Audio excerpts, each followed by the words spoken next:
मला वाटलं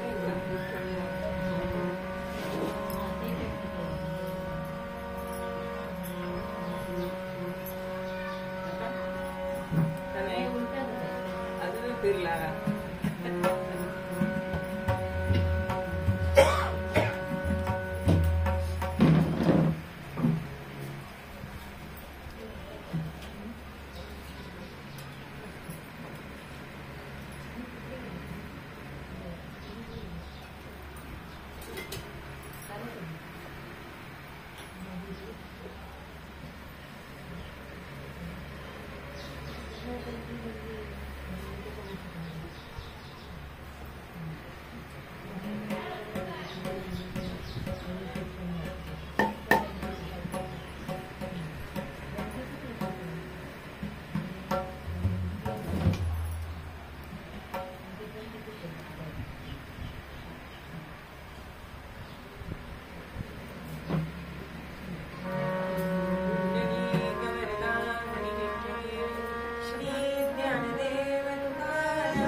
जायते।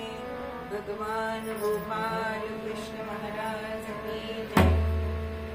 आजचा निरूपणाचा भाग तुकोबांचा आहे आणि त्याच्यामध्ये ते आपल्याला धन कसं मिळवायचंय हे सांगतात. कारण सगळा आपला संसार पैसा जोडून जोडून आपण करत असतो, म्हणून ते शब्द वापरतात जोडून या. म्हणून पै जोडावी लागते आणि मग लाखांनी खर्च करावा लागतो. हसतायत बाईचे वर्षभर खर्च चाललाय तिचा असो विनोदाचा भाग सोडून जोडून या धन उत्तम व्यवहार. कारण धन कोणाला नकोय? धनासाठी तर आपण वणवण करत असतो. सकाळी उठल्यापासून घड्याळाच्या काट्यावर धावत असतो मनुष्य की ज्याच्यासाठी धन मिळवतो म्हणजे अन्नासाठी. पण अन्न खायला तरी आज वेळ आहे का हो? अशी परिस्थिती माणसाने स्वतःच करून घेतली. म्हणून असं तुम्ही धन जोडा. धन जोडण्याशिवाय तुम्हाला संसार नाही करता येणार हे सगळ्या संतांना माहिती. पण ते धन जोडायचे ना, ते धन आपण नुसतं धन जोडत नाही, त्या धनाचे आपण दास होतो. अरे दास आपण कोणाचे व्हायला पाहिजे? परमेश्वराचे, सद्गुरूंचे. पण आपण पैशाचे दास होतोय ना, ते चुकीचं आहे असं तुकोबा आपल्याला सांगतो. म्हणून पहिल्या ओळीमध्ये जर तुकोबांचं आपण बघितलं तर अर्थशास्त्र सांगतायत की नाही. अर्थशास्त्र सांगताना ते उदाहरण देत आहे की जोडून या धन उत्तम व्यवहारी. उत्तम प्रकारे व्यवहार करायचा. चोरी मारीचा पैसा घरात आणायचा नाही. का नाही आणायचा? कारण ते अधम धन सांगितलंय किंवा कृष्ण धन सांगितलेलं आहे. व कृष्ण धन म्हणजे काय? चोरी मारी करणं, ते करून मिळवणं धन किंवा सट्टा, लॉटरी याच्यामधनं जे धन मिळतं ते कृष्ण धन आहे. लोकांना लुबाडून धन मिळवणं हे कृष्ण धन आहे. आणि त्या धनाचं दुसऱ्यांवर सुद्धा परिणाम होतो बरं का. एका गावामध्ये चोर असतो आणि त्या गावामध्ये टेंबे स्वामींची प्रवचन चालू असते.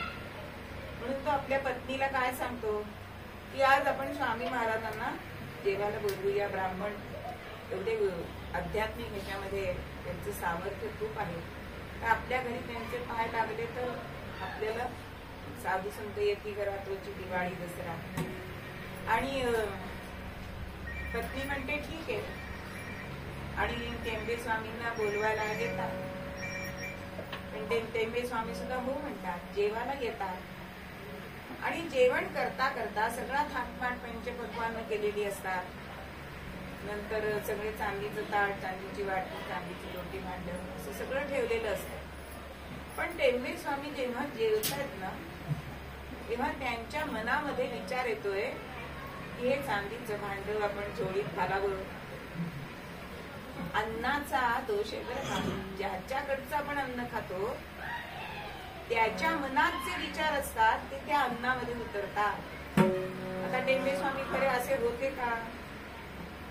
पण जेवणभर मनामध्ये विचार होता की हे चांदीचं भांड झोळीत घालावं आणि ते हात धुताना उठताना घातलं गेलं, वृत्ती झाली आणि ते झोळीत टाकून भांड आणले आणि तिथला असर संपलाय आणि मनाला खेद व्हायला लागला की कसं आपल्या हातून हे कर्म घडलं. म्हणून ते भांड घेऊन परत त्या घरी जातात आणि त्या पत्नीला विचारतात की काय तुमचा नवरा, तुमचे पतिराज काय धंदा करतात, काय उद्योग पाणी करतात. तेव्हा ते ती म्हणाली की ह्यांचं चोरमारी करून हे पैसा मिळवतात. म्हणजे चोरीच्या पैशातनं हे ब्राह्मण घातल्यामुळे त्यांची वृत्ती कशी झाली त्या क्षणापुरती की आपल्याला हे चोरावं. म्हणून हे अधम धन आहे. म्हणजे आपल्याला तर ते त्रासदायक आहे पण दुसऱ्यांना सुद्धा ते त्रासदायक आहे. म्हणून हे कृष्ण धन असं सांगितलेलं आहे.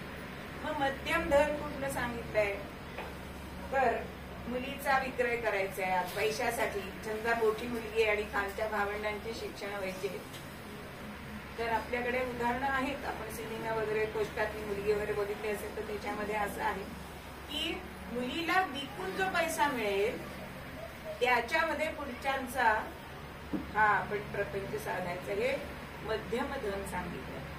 असं कधी करू नये. किंवा आपल्याला जरज गांद्या असं ते विकून, म्हणजे जो समाजाला उत्तम असा व्यवसाय नाही, त्या व्यवसायातनं आपण जर पैसा कमवला तर तो पैसा चांगला नाही. मग उत्तम धन कुठलं आहे तर तुम्ही तुमच्या बुद्धी कौशल्याने, पण चांगल्या लोकांना ठकवून नाही. आता हे चोरीमारी करतात त्यांना काही बुद्धी नसते का? आपल्यापेक्षा जास्त बुद्धी असते म्हणून ते पकडले जात नाही. पण आपली बुद्धी ही सतसत विवेक बुद्धी असायला पाहिजे, आणि त्यातून जर आपण ते धन मिळवलं तर ते उत्तम धन आहे असं सांगितलेलं आहे.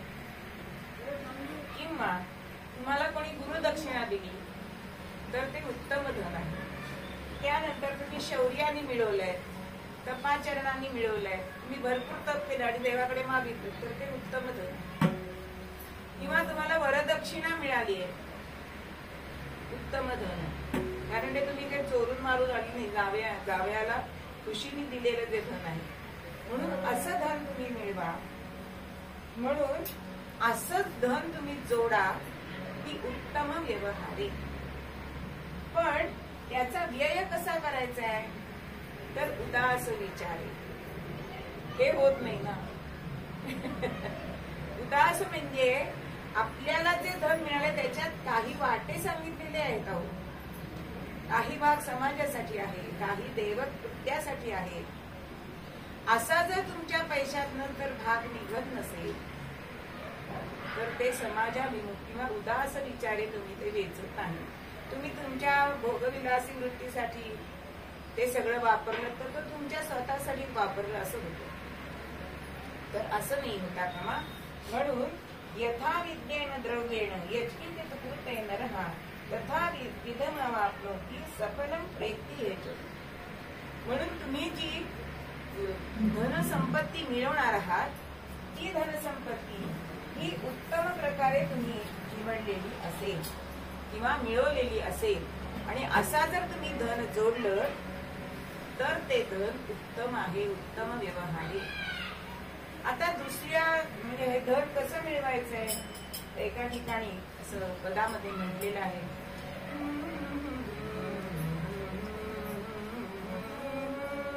धनची बल सकला जगनी, धनची बल सकला जगनी, बलची धन सकला जगनी.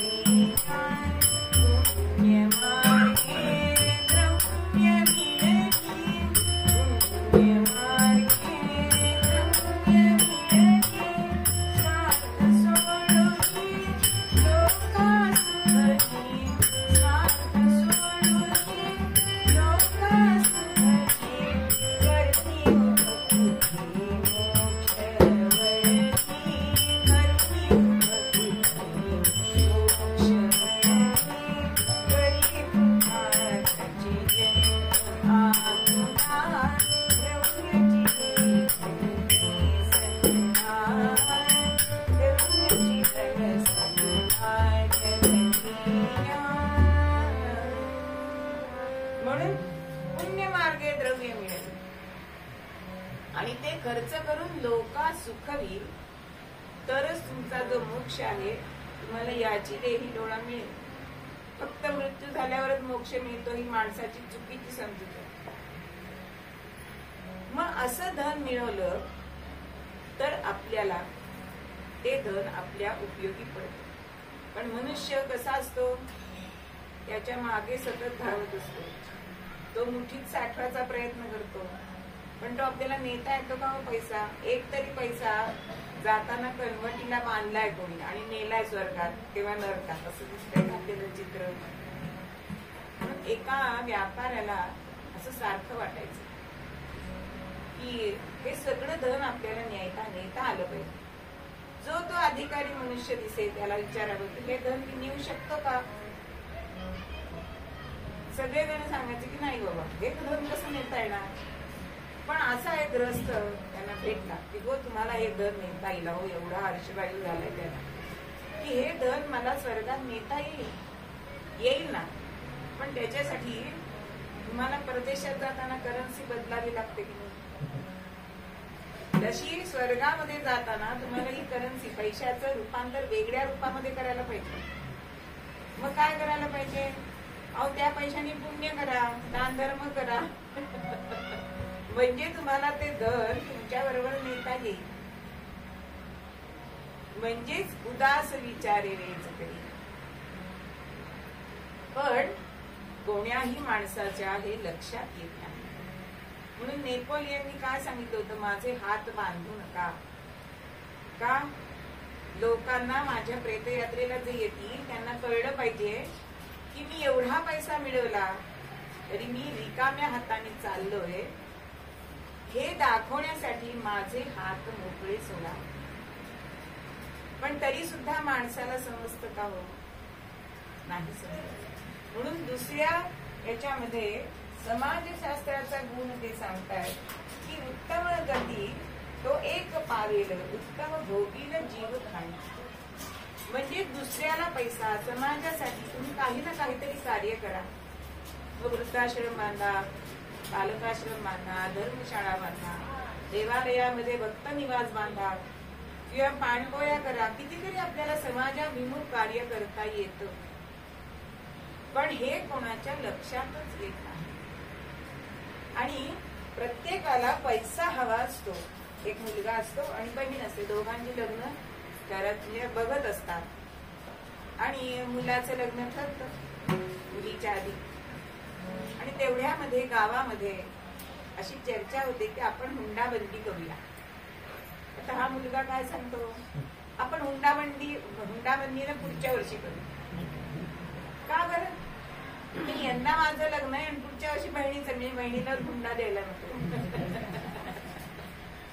म्हणजे मला हुंडा घेता येईल म्हणून या वर्षी हुंडाबंदी नको, अशी वृत्ती आपल्याला समाजामध्ये दिसते. आज आपण इतक्या ठिकाणी पैसा वापरतो, पण त्या पैशाला म्हणजे आपल्या थोडस मराठीच्याकडे जाते की मराठीमध्ये पैशालाच किती प्रकाराने आपण नावं ठेवलेली आहेत बघा. आपण शाळेमध्ये पैसेच भरतो ना, पण त्याला काय म्हणतो? ही म्हणतो. जावयाला सासऱ्याने दिलेली ती वरदक्षिणा म्हणतो. टेबला खालून दिले पैसे त्याला लाच म्हणतो. आहेरला आपण लग्नामध्ये प्रेझेंट देतो त्याला आहेर म्हणतो ना, पाकिटात भरून देतो ते. त्यानंतर घरमालकाला आपण देतो, पैसेच देतो, पण त्याला काय म्हणतो? घर भाडं म्हणतो. कितीतरी असे म्हणजे आपल्या मराठी भाषेचे हे पैलू आहेत की आपण पैसाच आहे किंवा आपण बँकेकडनं घेतो कर्ज म्हणतो, पण ते फेडताना हप्ता म्हणतो. पैसेच आहेत. म्हणून पैशाचं रूप हे आपल्याच भोवती सतत फिरत असतं बघा. घटस्फोट झाला, पैसाच द्यायचा आहे, त्याला म्हणतो पोटी. म्हणजे पैसा हा आपल्या सुटत नाही बघा, आपल्या भोवती भोवती तो फिरत असतो. म्हणून तुकोबा सांगतात की परोपकारे नेणे परनिंदा. परोपकार म्हणजे काय करायचं आहे? पर उपकार. उप म्हणजे जवळ, परका म्हणजे परका, पर म्हणजे, आणि कर म्हणजे करणे, कृती करणे. म्हणून दुसऱ्याला आपलं समजा, याला परोपकार असं म्हटलं जातं. पण आपण परोपकार खऱ्या अर्थाने करतो का? नाही करत. त्याच्या मागे आपली थोडी तरी काहीतरी इच्छा असते की आज मी त्याला मदत केलीये, त्याने मला कधीतरी मदत करावी. हा इतका सुद्धा बारीक हेतू त्या परोपकारामध्ये राहता कामा नाही. म्हणून परोपकारे नेणे परनिंदा. परनिंदा सुद्धा करायची नाहीये. आपण सहज सांगून जातो, अहो मी ना तिथे एवढी देणगी दिली आणि त्याने 500 एकच दिले. कशाला? त्याला जेवढं परवडतंय तेवढं तू दे. पण तिथे परत मी येते की आम्ही 10,000 दिले आणि त्यांनी 500 दिले असं ते येतो. म्हणजे ही निंदा जी आपण केली जाते, ती सुद्धा निंदा आपल्याला करायची नाहीये. आणि तान्हेल्या परस्त्रिया सदा बहिणी माया. ही 3 सूत्र जगण्याची खरी म्हणजे सांगितलेली आहेत आपल्या पूर्वसुरीने की परस्त्री ही बहीण किंवा आई माना. असं जर तुम्ही वागलात तर तुमचं पाऊल वाकडं पडणारच नाही. पुढे ते सांगतायत की भूतदया गायी पशूंचे पालन. भूतदया म्हणजेच दुसऱ्यावर आपण करुणा करणं, त्याच्याबद्दल आपल्या मनामध्ये कळवणं असणं की नाथांना ते पोर उचलावं असं का वाटलं. भूतदया मनामध्ये होती की त्याला चटके बसतायत, ते वाळूवरती आहे आणि म्हणून नाथांनी ते पोर महाराज असलं तरी उचललं. ही भूतदया आहे. किंवा गर्दभाला गंगा घातली, ही भूतदया आहे.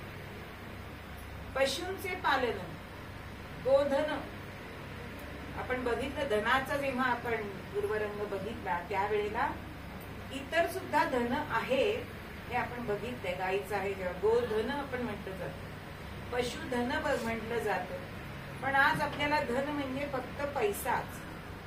अहो एका लग्नाच्या पत्रिकेमध्ये म्हणजे हसावं का रडावं असं मला वाटलं. खाली काय लिहिलेलं होतं, फक्त पैशाच्या स्वरूपातच आहेर स्वीकारले जातात. भांडी कुंडी साड्या बेडशीट वगैरे काही नको, म्हणजे फक्त पैसा धन आहे असंच जे आपण मानतो ना ते चुकीचं आहे. म्हणून त्यांनी सांगितलंय की तान्हेल्या जीवन वना माझी. आपल्याला अहिल्याबाई होळकरांचं चरित्र माहिती आहे की किती पांथस्थांसाठी तिने सोयी सुविधा केलेल्या होत्या. पूर्वीच्या लोकांनी वनामध्ये शेततळी खोदलेली आपल्याला दिसतात. का? स्वतःच्या शेतात खोदली तर आपल्या स्वार्थासाठी येते, पण येणारा जाणारा पांथस्थ त्याचं पाणी पिईल आणि नातवाला बरोबर घेऊन जायचे. तो संस्कार त्याच्यावर झाला पाहिजे की तान्हेरे जीव असतील त्यांना हे पाणी प्यायला मिळालं पाहिजे, ही भावना त्यांच्या मनामध्ये होती. म्हणून अनेक ठिकाणी तलाव बांधणं, विहिरी खोदणं हे जे कार्य आहे हे समाजोपयोगी आहे. म्हणून उदास विचारे वेचते,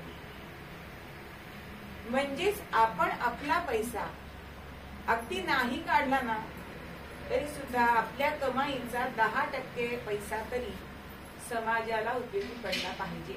किमान तुम्ही कितीही मिळवा, 100 रुपये मिळवले तर त्यातले 8%, 10%, 10 रुपये तुम्ही समाजासाठी काढून ठेवा बाजूला. दरवेळी 10 रुपयेच काय द्यायचे असं नाही म्हणायचं.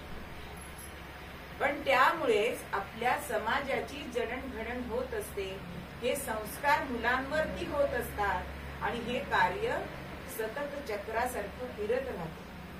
कारण ह्यांना काय द्यायचंय त्यांना काय द्यायचंय असं नंतर मुलं म्हणतात. एकदा माझा धाकटा भाचा होता, अगदी 4-5 वर्षाचा होता आणि आम्ही कुठेतरी लग्नाला गेलो होतो आणि मी पाकिटे भरत होते. तो जवळ आला आणि आत्या जीवावर होतं ना पैसे धरायला. माझ्या काही जिंकते तो इतका लहान, पण दुसऱ्याला पैसे द्यायचे किंवा लहान मुल तरी हातात पैसे घातल्यावर सोडतं का हो, त्याला खरं काही कळत नसतं. पण नोट धरून ठेवतो की नाही मुठीमध्ये. म्हणून प्रत्येकाला पैसा जरी प्यारा असला तरी सुद्धा तो उत्तम गतीनेच मिळवलेला असायला पाहिजे. तो जोडायचा आहे. कारण पैशाने मान मिळतो हे अगदी सगळ्यांना माहिती आहे. कसं असतं, ज्याच्याकडे पैसा नाही, जे नाव आहे महादेव बरं का, त्याला काय हाक मारलं जातं, ए महाद्या हे इकडे असं हाक मारलं. थोडं त्याची आर्थिक परिस्थिती सुधारली की महादू असं म्हटलं जातं. अजून थोडी आर्थिक परिस्थिती वाढली, अहो महादेवराव. म्हणजे महाद्याचा महादेवराव, महादेव पंत किंवा बोलावणी करताना सुद्धा ये रे उद्या ह्याला तीर्थप्रसादाला असं आपण सहज सांगतो. पण जो श्रीमंत असेल त्यांना आपण स्वतः फोन करून हल्ली बोलावणं करतो की नाही. घरी आल्यावर सांगत नाही त्यांना, ते येणार नाहीत आपल्याला माहितीये. म्हणजे ज्याच्याकडे धन आहे त्याला मान असतो हे जरी खरं असलं तरी सुद्धा हे धन आपल्याला जे मिळवायचं आहे ते उत्तम गतीने आपण मिळवलेलं असलं पाहिजे, तरच आपल्याला समाजामध्ये. म्हणून धनवान जो आहे ना तो दयावान सुद्धा असायला पाहिजे. नुसतं धन असून उपयोगाचं नाही, तो दयावान असायला पाहिजे. हे भगवंतांनी विभूती योगात सांगितलं की मी त्याच्या जवळ आहे, नुसतं धनवानाकडे मी नाहीये. धनवान आणि दयावान ह्याच्याकडे मी आहे असं भगवंतांनी सांगितलेलं आहे. म्हणून धन येताना प्रयत्नपूर्वक असायला पाहिजे आणि धन देताना विचारपूर्वक असायला पाहिजे. आपण कोणाला ते धन देतोय, ते सत्कारणी लागणार आहे का, हा विचार आपण करायला पाहिजे. म्हणून आपला पैसा असतो ना, तो आपण असा विचारपूर्वक खर्च करत असतो. म्हणून आप कमाई आणि बाप कमाई याच्यामध्ये फरक आहे की नाही. बाप कमाई कशी उधळली जाते, कारण त्याच्यासाठी लागणारे कष्ट त्या मुलाला माहिती नसतात. म्हणून आप कमाई आणि बाप कमाई ही दोन्ही जरी तुम्हाला बाप कमाई मिळालेली जरी असली तरी सुद्धा ती विचारपूर्वक त्याचा खर्च करा असं सांगितलं. म्हणजेच असं केल्यानंतर मात्र आपल्याला हे धन जे आहे ते आपल्याला उपकारकच होतं. म्हणून चांगलं धन आपल्याला मिळवायचंय तर आपल्याला वारसा हक्काने मिळालेलं धन उत्तमच आहे नक्की. त्यानंतर बोनस मिळालाय, ते तुमच्या कष्टाचे पैसे आहेत, तुमच्यावर मालक संतुष्ट झालाय म्हणून बोनस दिला जातो. त्यानंतर तुम्ही मोबदला घेता, पगार म्हणजे हा मालक देतो तुम्हाला, पण तुम्ही महिनाभर त्याच्यासाठी मान मोडून कष्ट करता, म्हणून पगार हा सुद्धा उत्तम रीतीने मिळवलेलं धन आहे. त्यानंतर स्वतः प्रयोगाने सुद्धा मिळवलेलं धन. आता प्रयोग म्हणजे काय, एखादी कृती करणं. मग आता शेतकरी हे कायम शेतामध्ये कृती करत असतात, प्रयोग करत असतात, म्हणून शेतीतनं मिळालेले जे धन आहे ते उत्तम धन सांगितलेलं आहे. आणि त्यानंतर सावकार सुद्धा व्याजाने पैसे घेतात, पण ते व्याज ते त्यांच्या बुद्धिमत्तेचा भाग येतो. पण जे सावकार खोटी सही करून अंगठा घेऊन हे जे करतात ना व्यवहार, जमिनी आपल्या नावावर करणं, असं करणं हे चुकीचं धन. पण तो तुमचा व्यवसाय आहे, तर व्याजी पैसे दिले तर ते व्याज तेवढं घ्या, पण ते सुद्धा उत्तम प्रकाराने मिळवलेलं धन आहे. म्हणून आपण कृष्ण धन कुठलं बघितलं, मध्यम धन कुठलं बघितलं, त्यानंतर मिळालेले धन आज आपल्याला कोणत्या प्रकारचं धन चांगलं आहे हे आपण बघितलं. पण तरी सुद्धा प्रत्येक आश्रमामध्ये, म्हणजे आश्रम म्हणजे 4 आश्रम जे आपल्याकडे सांगितले, ब्रह्मचर्य, गृहस्थाश्रम, वानप्रस्थाश्रम आणि संन्यासाश्रम. पण त्याच्यामध्ये सुद्धा म्हणजे तुम्हाला संन्यासाश्रमामध्ये जरी कोणी पैसे दिले तरी सुद्धा तुम्ही ते योग्य तऱ्हेनेच वापरले पाहिजे. आज आपल्याला असं चित्र दिसत नाही. म्हणून तुकाराम महाराज शेवटच्या कडव्यामध्ये असं आपल्याला सांगतायत की तुका म्हणे हेची आश्रमाचे फळ, परमपद बळ वैराग्याचे. प्रत्येक आश्रमामध्ये तुम्ही हाच नियम लावायचा आहे. ब्रह्मचर्याश्रम जरी तुमचा असला तरी सुद्धा तुम्हाला मिळालेलं धन. आज कित्येक घरामध्ये आपल्याला मुलं काय करतात, आम्हाला दिलेत ना ते पैसे, आम्हाला काय करायचं ते खर्च करू, ही वाक्य घराघरातून येत आहे. ते वडिलांकडे आईकडे दिले जात नाही. म्हणून ब्रह्मचर्याश्रमामध्ये जरी तुम्हाला पैसे मिळालेले असले तरी सुद्धा त्याचा योग्य विनियोग हा करणं अत्यंत महत्वाचा आहे. आणि गृहस्थाश्रम तर सगळ्या आश्रमांचा आधारस्तंभ सांगितला की ह्या तिन्ही आश्रमांचा आधारस्तंभ गृहस्थाश्रम आहे.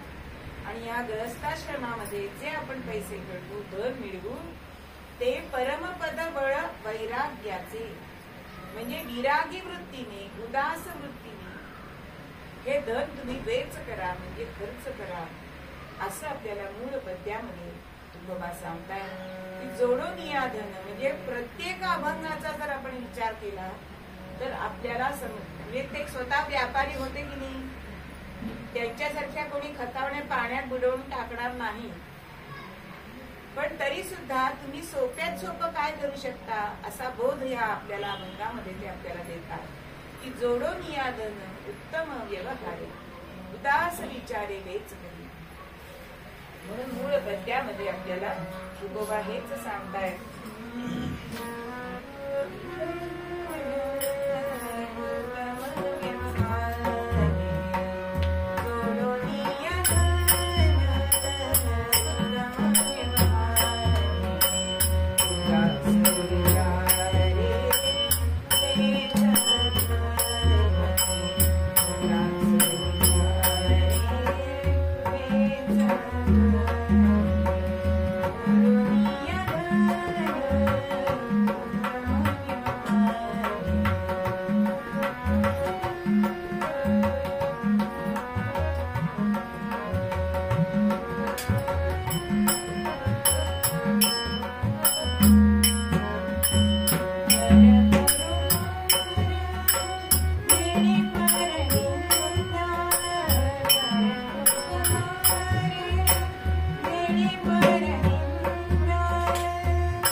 शाहिस्तेखानाला महाराजांनी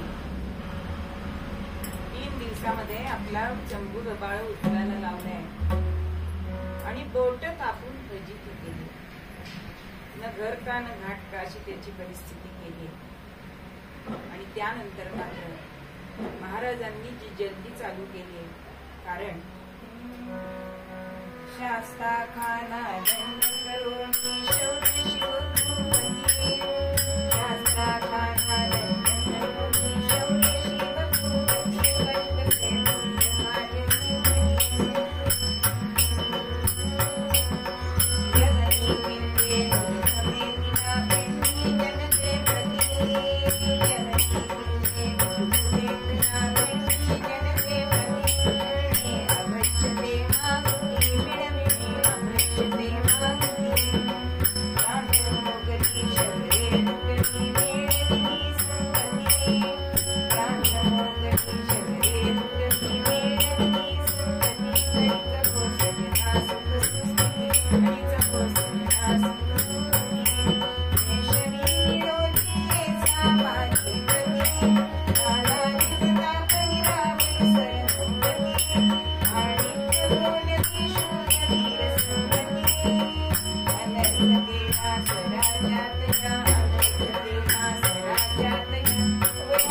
शास्ता खानाला दंड तर केला, पण महाराजांच्या मनामध्ये आता विचार येऊ लागले.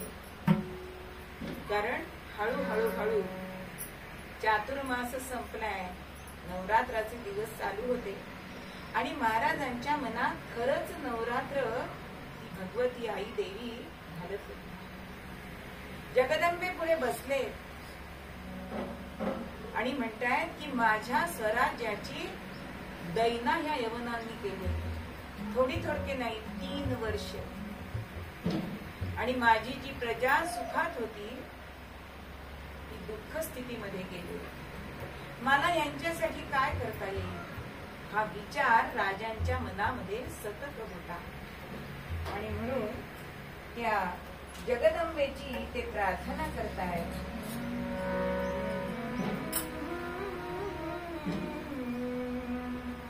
श्री जगदंबे सदय उद्धार, सदय उद्धार. श्री जगदंबे सदय उद्धार, सदय उद्धार. जगदी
प्रार्थना करते की तुझी कृपा माझ्यावर आहे, मी या राष्ट्रासाठी काय करू शकतो. आणि राजांच्या मनामध्ये कल्पना आली आणि म्हणून नेताजी, येसाजी, सर्व असणारे प्रतापराव अनेक जणांना बोलवले आणि मसलत चालू झाली. हळूहळू दसरा आलाय आणि आज राजांना खरं शिलंगण करायचं आणि धनसंपदा आणायची होती. म्हणून राजांनी बेत आखलाय की सुरत लुटायचे. हे धन आपल्या राष्ट्रामध्ये आलं पाहिजे. कशासाठी? तर आपल्या राष्ट्राची जी हानी ह्या यवनांनी केली आहे ती हानी काढण्यासाठी, किंवा मला जलदुर्ग बांधायचे, त्याच्यासाठी अतोनात पैसा लागतो. माझं आरमान मी पुष्ट धष्टपुष्ट कसं करू. आणि राजांनी बेत आखला आणि ह्याच्यासाठी, कारण नेत्याकडे गुणग्राहकता असली पाहिजे. कोणता गुण कोणाकडे आहे हे त्याला कळलंच पाहिजे. आणि म्हणून राजांनी याची जबाबदारी बहिर्जी नाईक पाटील यांना दिली. म्हणजे बहिर्जी इतके सोंग आणण्यामध्ये माहीर होते की हे बहिर्जी नाईक आहे ते किती जणांना कळायचंच नाही. फक्त राजे त्यांना ओळखत असत. अशा अनेक घटना यांनी पार पाडलेल्या आहेत. आणि एवढं जोखमीचं काम राजांनी त्यांना दिलंय, कारण 1000 गुणांनी असा हा बंदा तयार होता. म्हणून कुठलं काम कोणाला सांगायचंय हे नेत्याला नक्कीच कळलं पाहिजे, कारण ते काम 100% झालं पाहिजे. आता मला कंटाळा आलाय, आता मला होत नाही, मग दुसऱ्यानी करा. आणि असं जे खरे कर्तबगार असतात त्यांना ही खरकटी कामं करायला आवडत नाही. बरं का, एकदा जर तुम्ही मला जबाबदारी दिली तर मी नक्की यशस्वीपणे प्राण पाडेल. अशीच माणसं राजांनी प्रत्येक मोहिमेला निवडलेली दिसतात. आणि ह्या कामाला बहिर्जी नाईक यांची नेमणूक केली. आणि ही नेमणूक करताना बहिर्जींनी किती रूप घेतली असतील त्याची छोटीशी झलक. बहुरूपी बहुकाळे सिंधी, बहुरूपी बहुकाळे सिंधी, वैभव माते कहाणी शाली, वैभव माते कहाणी शाली, योगेशी भारत गोविंद देव माते वासुदेव, बाळ संतोषते कोंडाती, गोपाळ फिरते रोगी, केशवाने वैये उदरी, रेषा जाणे झाली बोली, रेषा सोनी बंदा कसली, आपमंडली सारी, यावर असे फिरती, करे न कोठे ओळखती, करे न कोठे ओळखती, करे न कोठे ओळखती. किती रूप घेतली मोजली? कोणी नाही म्हणून. अहो, कोल्हाटी म्हणू नका, ज्योतिषी म्हणू नका, शास्त्री म्हणू नका, हिजड्यांचं सुद्धा रूप घेतलंय बरं बहिर्जी. आणि राजांनी दिलेली मोहीम फत्ते केली, पण त्याच्यासाठी किती कष्ट घ्यायला लागले. सुरतला जेव्हा ते गेले त्यावेळी म्हणजे मोहीम आपल्याला करायची आणि राजांना बातमी द्यायची ह्या दृष्टीने ते बघितले. नुसतं आपण जसं पर्यटन स्थळ बघायला जातो तसं नाही सुरत बघितले. आपल्याला सैन्य घेऊन कुठून येता येईल, बाहेर कुठून पडता येईल, कोणते जास्त धनिक आहे, कोणाचे बंगले, महाल, माड्या हे कुठे आहे, आणि हे सगळं वेगवेगळे वेश घेऊन, कारण कोणाला शंका येता कामा नये, 4 जण बरोबर घेतलेले होते. मग तो भुईकोट किल्ला आहे का सुरतमध्ये, इनायत खान म्हणून त्याचा सुभेदार आहे, त्याच्याजवळ किती कुमक आहे, तोफा आहेत का, एवढी सगळी बित्तम बातमी त्यांनी काढली आहे. आणि परत नगरात फिरताना कान कायम शाबूत होते, कोण काय म्हणताय, कोण काय म्हणताय. कारण ही नगरी म्हणजे सगळ्या प्रकारची लोक तिथे येत होती. लमाणी येत होते, फ्रेंच येत होते, पोर्तुगीज होते, इंग्रज होते, अरब होते. कारण इतका व्यापार तिथून चालायचा. आणि पश्चिम किनाऱ्यावरून हा सगळा पैसा घेऊन हे व्यापारी जात असत. अहो, सुंदर स्त्रियांचे बाजार तिथे होते. अनेक प्रकारची माहिती अशी गोळा केली की आपला तंबू आपल्याला कुठे थांबता येईल, आपल्याला किती कुमक घेऊन यायला लागेल, किती दिवसात आपल्याला हे कार्य करायचंय. आणि इनायत खान जो आहे ना, त्याच्याकडे 1000 सशस्त्र सैन्य होते. पण आत्ता जसं चाललंय ना तसंच त्या काळात पण होतं बरं का. त्याला 5000चा वेतन भत्ता मिळत होता, 5000 सैन्याचा. पण त्याने सैन्य किती ठेवलं होतं, 1000, आणि उरलेले 4000चा भत्ता आपल्या पोटात. बहिर्जींनी बघितलंय की तोफा कुठे आहे. तोफा फक्त किल्ल्याच्या, जो भुईकोट किल्ला आहे त्याच्या बुरुजावर आहे. म्हणजे शहरात एकही तोफ नाही. इंग्रजांची ठाणी किती आहे, पोर्तुगीजांची किती आहे, जड जीवावर किती जणांकडे आहे, सोनं कोण देत आहे, अशी सगळी बित्तम बातमी काढली आहे. आणि राजांकडे परत आलेले आहेत.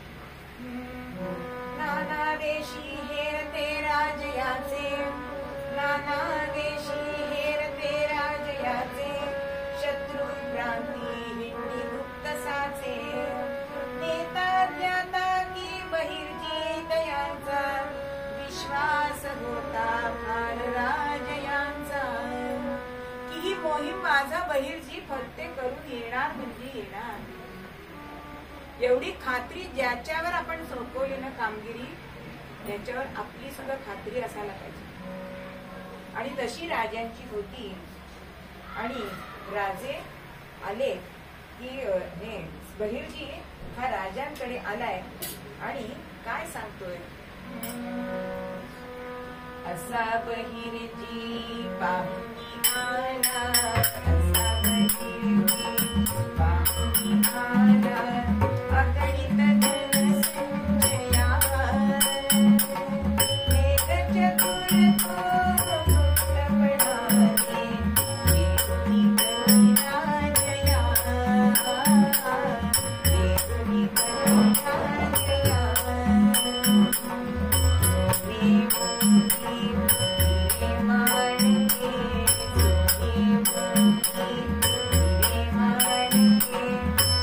Thank you.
राजाने एकांतामध्ये सांगितलंय की किती पेठा आहे, किती जड जवाहीर आहे, कोण कुठे बसतं, इतकी वित्तम बातमी बहिर्जींनी राजांना सांगितली.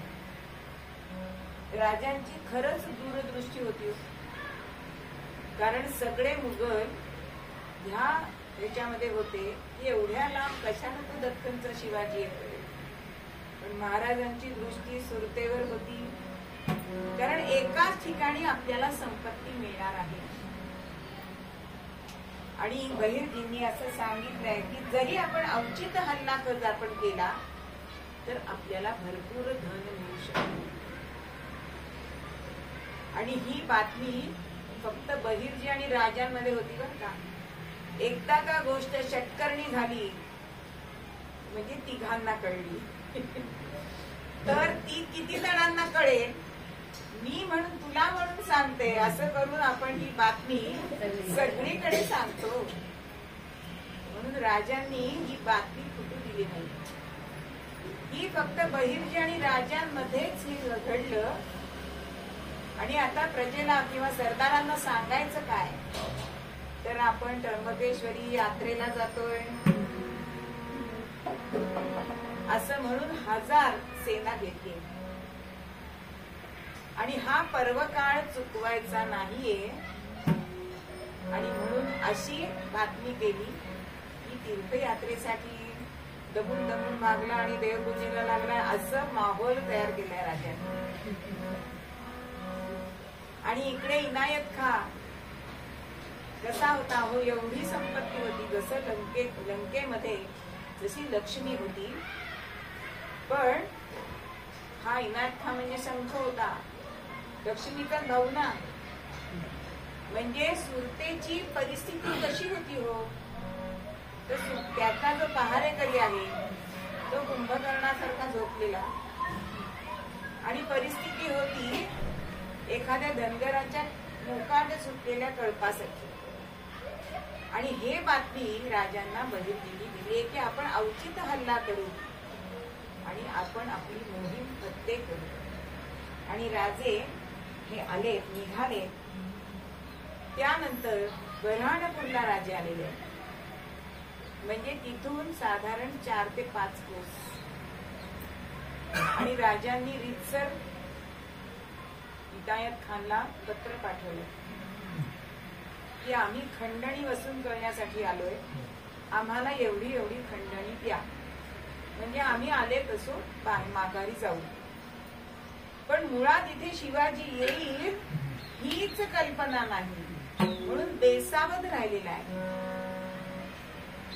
राजांनी 2 दिवस वाट पाहिली, पण याचं काही उत्तर नाही.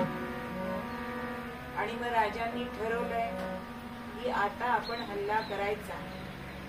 पण ही बातमी इंग्रजांना जेव्हा लागली आहे, कारण त्यांच्या गाठीशी अनुभव होता. कोणता अनुभव होता, राजा पुरीला होता, राजा पुरीला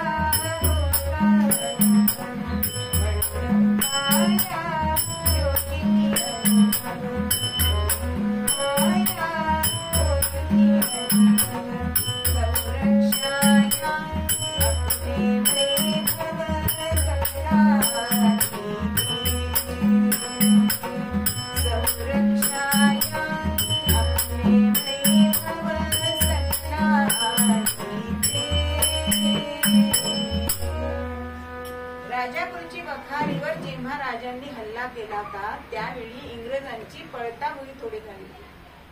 आणि तो अनुभव गाठीस असल्यामुळे ही बातमी येता क्षणी आपला सगळा माल सुरक्षित ठिकाणी ठेवायला इंग्रजांनी सुरुवात केली. पण हा इनायत खान मात्र गाफील राहिलाय. आणि राजांनी आपल्या सैन्याला आज्ञा दिली की आता आपण ऐकायचं नाही, जे काही मिळेल ते आपण घेऊन यायचं. आपण रीतसर सांगितलं ऐकत नाहीये, त्यामुळे आता आपल्याला हाच उपाय करायचा. म्हणून राजांचे सैन्य दिवसा ढवळा मशाली घेऊन गेले. तर जशी मारुतीने लंका पेटवली तशी ही सुरत राजांनी आणि त्या सैनिकांनी म्हणजे अशी अवस्था झाली की धुरामुळे दिवस रात्र वाटायला लागला आणि रात्रीच्या मशालीमुळे रात्र हा दिवस वाटायला लागला. सगळीकडे बघावं तिकडे लोक पळताय. काही जणांच्या घरामध्ये घुसले ते आपले सैनिक आणि थोडं थोडं एवढंच आहे असं म्हणून समजूत घालायला लागली. तेव्हा काठीचा माराचा बडगा सुद्धा आपल्या सैन्याने त्यांना दाखवलाय आणि सगळं धन लुटायला सुरुवात केली. पण हे धन लुटताना राजांनी काय काळजी घेतली? दर्गे, मशिदी, अग्यारी, स्त्रिया, फकीर, मुलं ह्यांना कोणालाही धक्का लावायचा नाही. हे राजांचं पहिलं सांगणं होतं. जे मुजोरी आहे, जे आपण मागून देत नाहीये त्यांच्याकडनंच फक्त आपण वसुली करायची. आणि थैल्या येऊन पडायला लागल्या. अहो 3000च्या वरती थैल्या महाराज तिथे राहुतीमध्ये थांबलेले होते तिथे येऊन पडले. काही सैन्य त्यांची विभागणी करतंय. अहो मोती, पोळं, सोनं, रत्न, माणकं हे सगळे वेगवेगळे करतायत आणि एक भाग केला खिचडी, म्हणजे अगदी निवडता येणार नाही म्हणून त्याला खिचडी नाव दिलेलं. आणि दुसऱ्या दिवशी इनायत खाचा वकील तिथे भेटायला राजांना आणि राजांना तो सांगतोय की आम्ही खंडणी द्यायला तयार आहोत. आता वराती मागणं थोडं काय करायचं? राजे तयार होईनात आणि हा राजांचा जवळ आला आणि आपल्या जवळ असलेला कट्यारची त्यांनी काढली आणि राजांवर उगारली. पण आपलं सैन्य बेसावत नव्हतं बरं संरक्षक. अहो कट्यारी सकट हात कापून टाकल्या आणि महाराजांचा सगळा अंगरखा, कारण तो बेसावत होता की आपला हात कापला जाईल हे त्याला माहिती नव्हतं. त्यामुळे त्याचा तोल जाऊन तो राजांच्या अंगावर पडलाय आणि राजांचा सगळा वेश हा त्याच्या रक्ताने भरून गेला. आता काही त्यातली लोक राजांचा स्वभाव माहितीये म्हणून स्त्री रूप घेऊन नगराच्या बाहेर पडले बरं का गाठोडी घेऊन. पण राजांनी त्यांना अडवलं नाही. म्हणजे परस्त्रिया ही स्त्री समार माया, भगिनी आणि माया हे जे आपण पूर्वरंगामध्ये बघितलं त्याच्यामध्ये जास्त करून इंग्रज होते बरं का. म्हणजे असा राजांनी राज्यकारभार केलेला आहे आपल्या. आणि होता होता 3 दिवस झाले म्हणजे 3 वर्षाची जी आपली सगळी मुघलांनी जी संपत्ती आपली नासधूस केली ती राज्याची, याच्यासाठी आमच्या राजांनी फक्त 3 दिवस त्यांना लुटले आणि ते सुद्धा तुम्ही देत नाही म्हणून. हर हर महादेव गर्जना करून, हर हर महादेव गर्जना करून 4 सहस्र वीर यवन दारातिनी पाडवे मारून विजया पावला शिवराजा.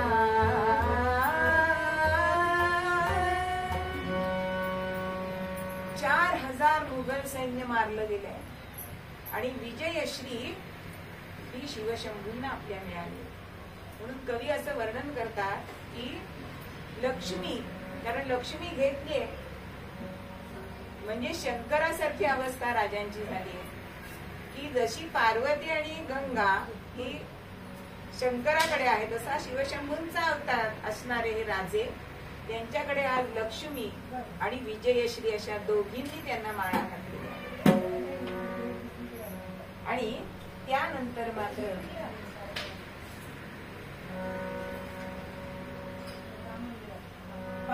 म्हणजे हे सगळे सैन्य एकदा परत त्या सुरतेला बघायला गेले की अजून कोणी राहिलाय का. तर या सुरतेची अवस्था कशी झालेली हो. एखादी सुंदर तरुणी आणि तिचं प्रेत जाळ्यावर कसं दिसेल जशी ही सुरत होती ती बदसुरत केलेली झालेली आहे. सगळ्यांनी म्हणजे राजे इथे येतील हे सुद्धा मनामध्ये नसणारा इनायत का. पण आज सगळा कोलमडून गेलेला होता आणि जेव्हा त्याचं सैन्य, कारण हे आणि औरंगजेबाला कळल्यावर सैन्य पाठवलंय त्याच्या मदतीसाठी. म्हणून राजांनी नेलेले जे 1000 सैन्य होतं त्यात ते 500 आपल्या मागे आले तर रक्षण करण्यासाठी हवं म्हणून 500 सरदार आपले मागे ठेवले आणि सगळं धन ते घोड्यांवर घालून 500 घोड्यांच्या पेक्षा जास्त धन महाराजांकडे होतं. ती गाठोडी उरली. कोणी कोणी शिपायांनी खांद्यावरती गाठोडी घेतलेली. इतकी धन लुटून हे राजे आपल्या राज्यामध्ये आलेले आहेत. म्हणून परमपद पद वैराग्याचे तुका म्हणे हेची फळ.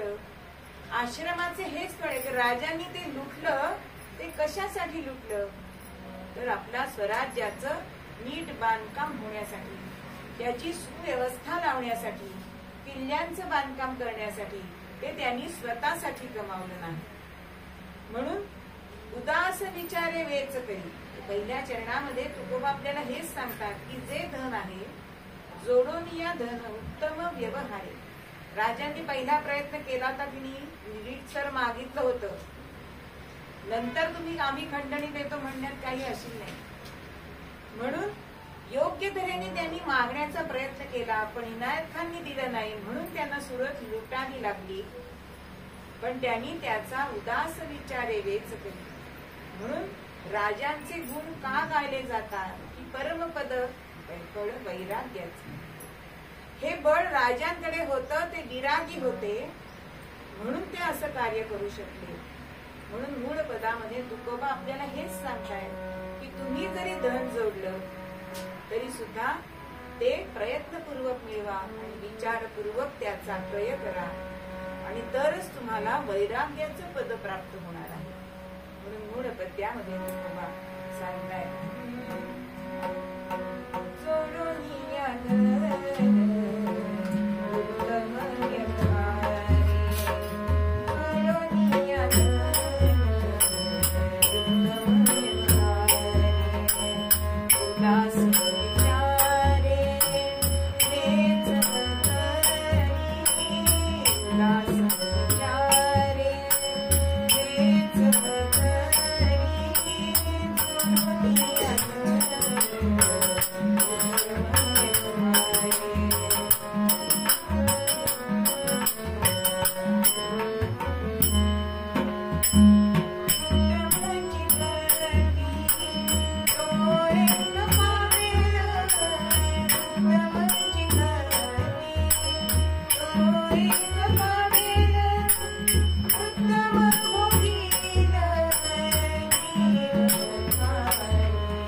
Yes,